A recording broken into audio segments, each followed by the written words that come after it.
You wake up tired before the day even starts. Not sleepy. Drained. Because the place you're about to go is slowly erasing you. And the worst part? You can't leave. Every morning, it's the same routine. Alarm. Silence. That heavy pause where you stare at the ceiling and calculate how much of yourself today will cost. You rehearse fake smiles in the mirror. You sit in traffic, feeling your chest tighten. At work, you nod. You comply. You shrink. Not because you're weak, but because bills don't care how you feel. And somewhere between lunch breaks and forced small talk, a quiet thought keeps showing up. Is this it? You tell yourself it's temporary. You tell yourself you're lucky to even have a job.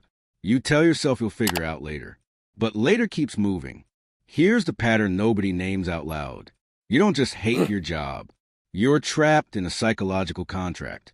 Money has become your leash. Not because you're greedy, but because your brain learned something dangerous. Pain is acceptable if it's predictable. You know exactly how bad the day will be. You know how much disrespect you can survive. You know the cost of staying.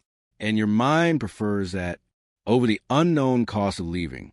If this feels uncomfortably accurate, hit like. But here's where it gets worse. The longer you stay, the more your identity bends around survival. You stop thinking in years. You think in paychecks.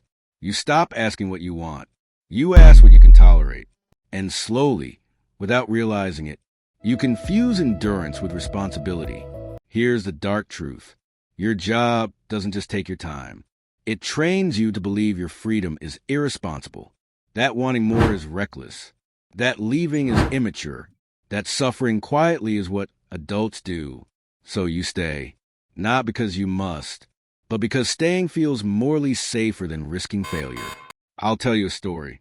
There was someone who said, "I'll quit next year." They said it at 25, then again at 30. Each year, the job paid just enough to keep them numb. Promotions came with more pressure, not more respect.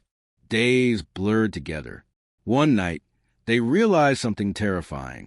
They weren't afraid of losing money anymore. They were afraid of losing the version of themselves who still believed escape was possible. That's when it hit. Staying wasn't neutral. It was costing them time they could never buy back. If this story sounds like yours, comment, "Yeah." But here's the part nobody admits. The brain will protect emotional safety over long-term freedom every time, even if that safety is miserable. Because misery, you understand, feels safer than freedom you don't. Your nervous system adapts. It lowers expectations. It numbs discomfort. And soon, your job becomes your cage and your comfort. That's why you feel guilty imagining leaving. That's why rest doesn't refresh you. That's why Sundays feel heavier than Mondays. You're not lazy. You're psychologically cornered. If this hurts, good. This is where people either change or stay stuck. Here's the shift. Stop asking, "How do I escape?" That question overwhelms the brain. Instead, notice this. Your job doesn't own you. Your fear of instability does. The moment you see that, something changes. You stop romanticizing security. You stop calling survival a life. You stop waiting for permission to want more. This isn't about quitting tomorrow. It's about reclaiming your internal authority.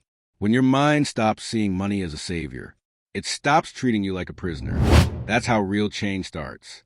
Quietly, internally, without announcements. Subscribe if you don't want to miss truths like this. People who understand this don't wait to be rescued. They stop bargaining with misery. They stop confusing stability with self-respect.